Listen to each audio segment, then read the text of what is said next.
آج ہم انشاءاللہ پڑھیں گے پارہ نمبر 25 سورہ جاسیہ اور آیت نمبر 22 سے۔ اعوذ باللہ من الشیطان الرجیم، بسم اللہ الرحمن الرحیم۔ وخلق اللہ السماوات والارض بالحق ولتجزى كل نفس بما كسبت وهم لا يظلمون۔ أفرأيت من اتخذ إلهه هواه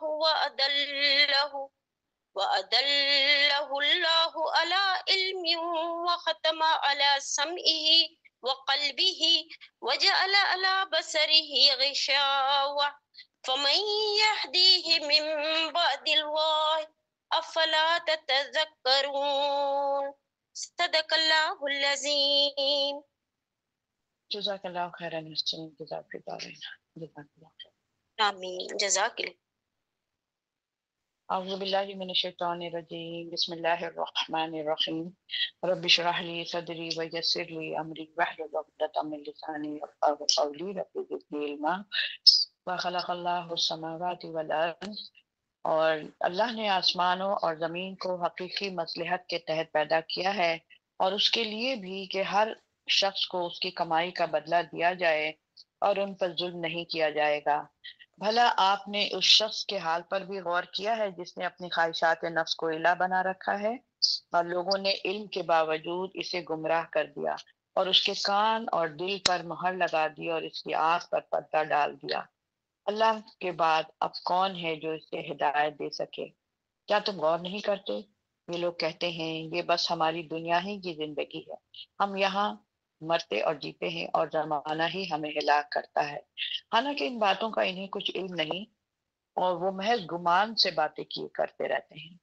اور جب ان پر ہماری واضح آیات پڑھی جاتی ہیں تو اس کے سوا ان کے پاس اور کوئی دلیل نہیں ہوتی کہ وہ یہ کہہ دیتے ہیں کہ اگر تم سچے ہو تو ہمارے آبا اور اجداد کو اٹھا لاؤ۔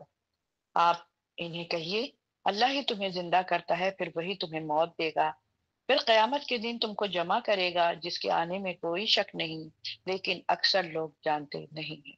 وآخر دعوانا الحمدللہ۔ پورے ایک رکو میں اس کی ترجمہ آپ لوگ کے سامنے رکھا ہے، اور جو ہم نے کل پڑھا تھا اس کا ہلکا سا ہم اس کو تھوڑا سا ایک جائزہ لے لیتے ہیں کہ ہم نے کل سورہ جاسیہ میں کیا پڑھا تھا۔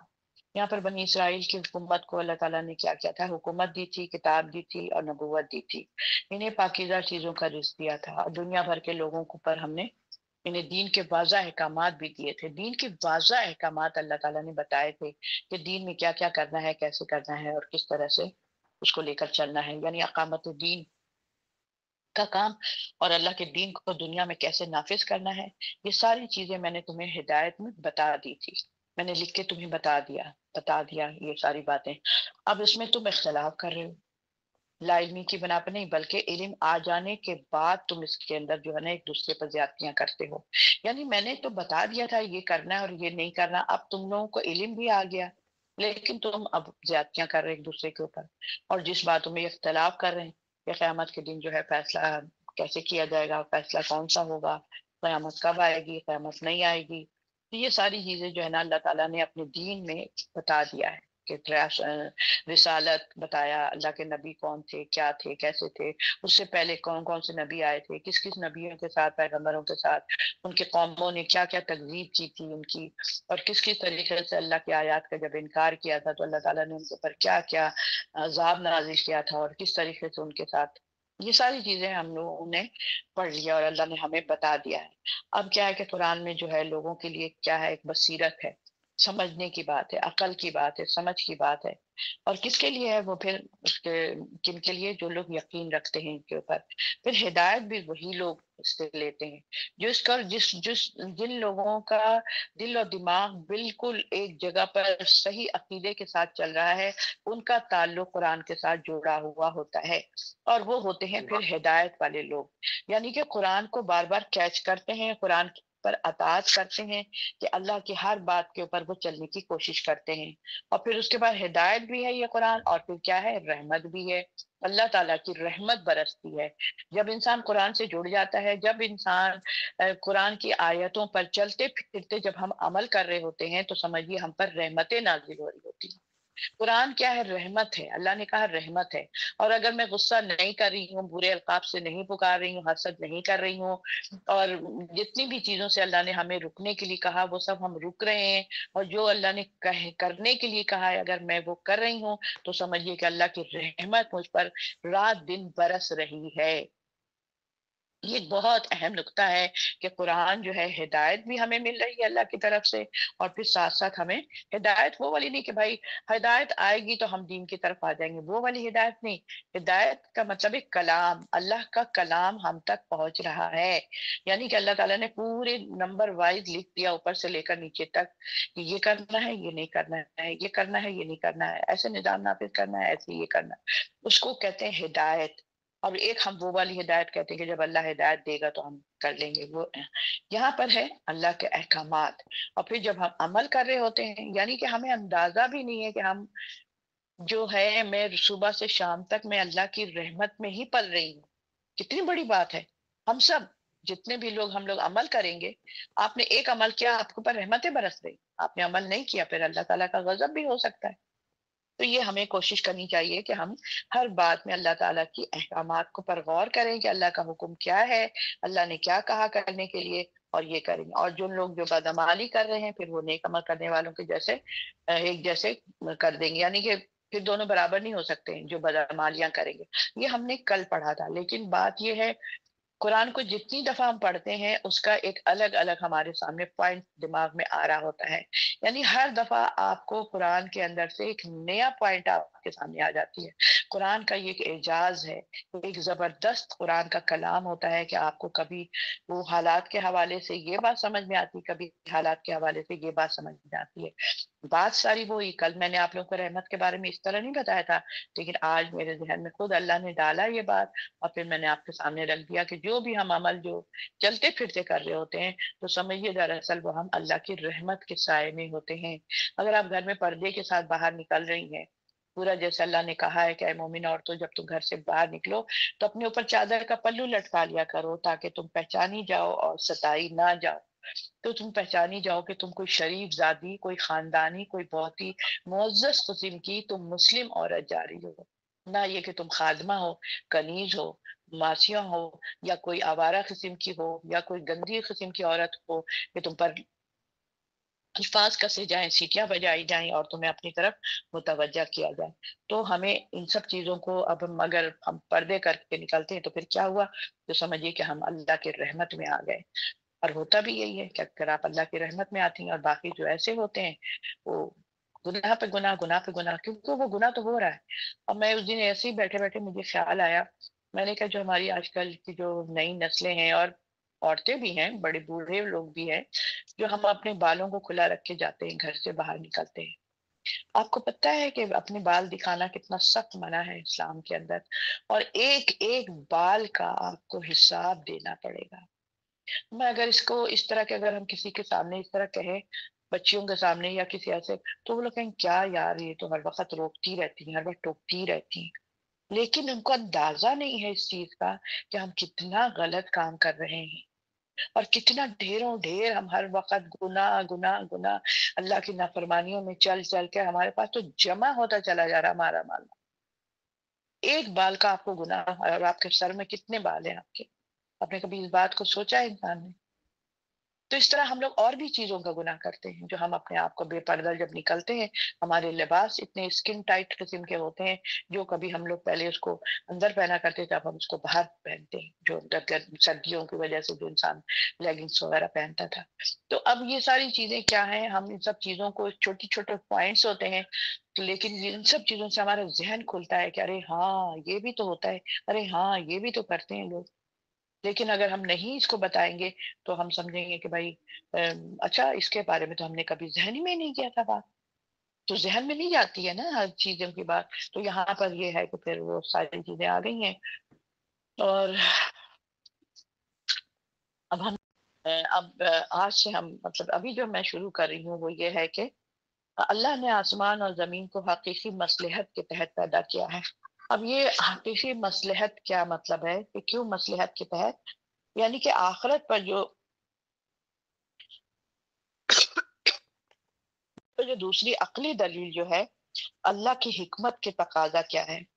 کوئی چیز جو ہے نا بس پیدا نہیں کیا اللہ نے، کسی بھی چیز کو بیکار پیدا نہیں کیا ہے، کسی بھی چیز کو۔ میں اکثر ہم لوگ سوچتے ہیں ایسے گندے گندے سے جانور ہوتے ہیں، ایسے عجیب عجیب سے ہوتے ہیں، کہتے ہیں یا اللہ نے اس کو کیوں پیدا کیا؟ لیکن اللہ نے اس کو کسی مقصد کے لیے پیدا کیا ہے، ٹھیک ہے۔ اور یہ کیا ہے کہ یہ جو ہے عالم آخرت کی قیام پر دوسری دلیل میں یہ ہے کہ اللہ کی صفت حکیم ہونے کا تقاضے کے مطابق اللہ نے کیا ہے۔ اللہ کی صفت ہے نا حکمت، حکیم، اللہ حکمت والا ہے، اللہ کو پتا ہے کہ مجھے کیا کرنا چاہیے، مجھے کیا نہیں۔ اللہ کی صفت ہے یہ، تو اپنی صفت کے مطابق اللہ تعالیٰ نے یہ حکیم جو ہے یہ اللہ تعالیٰ نے بنایا ہے۔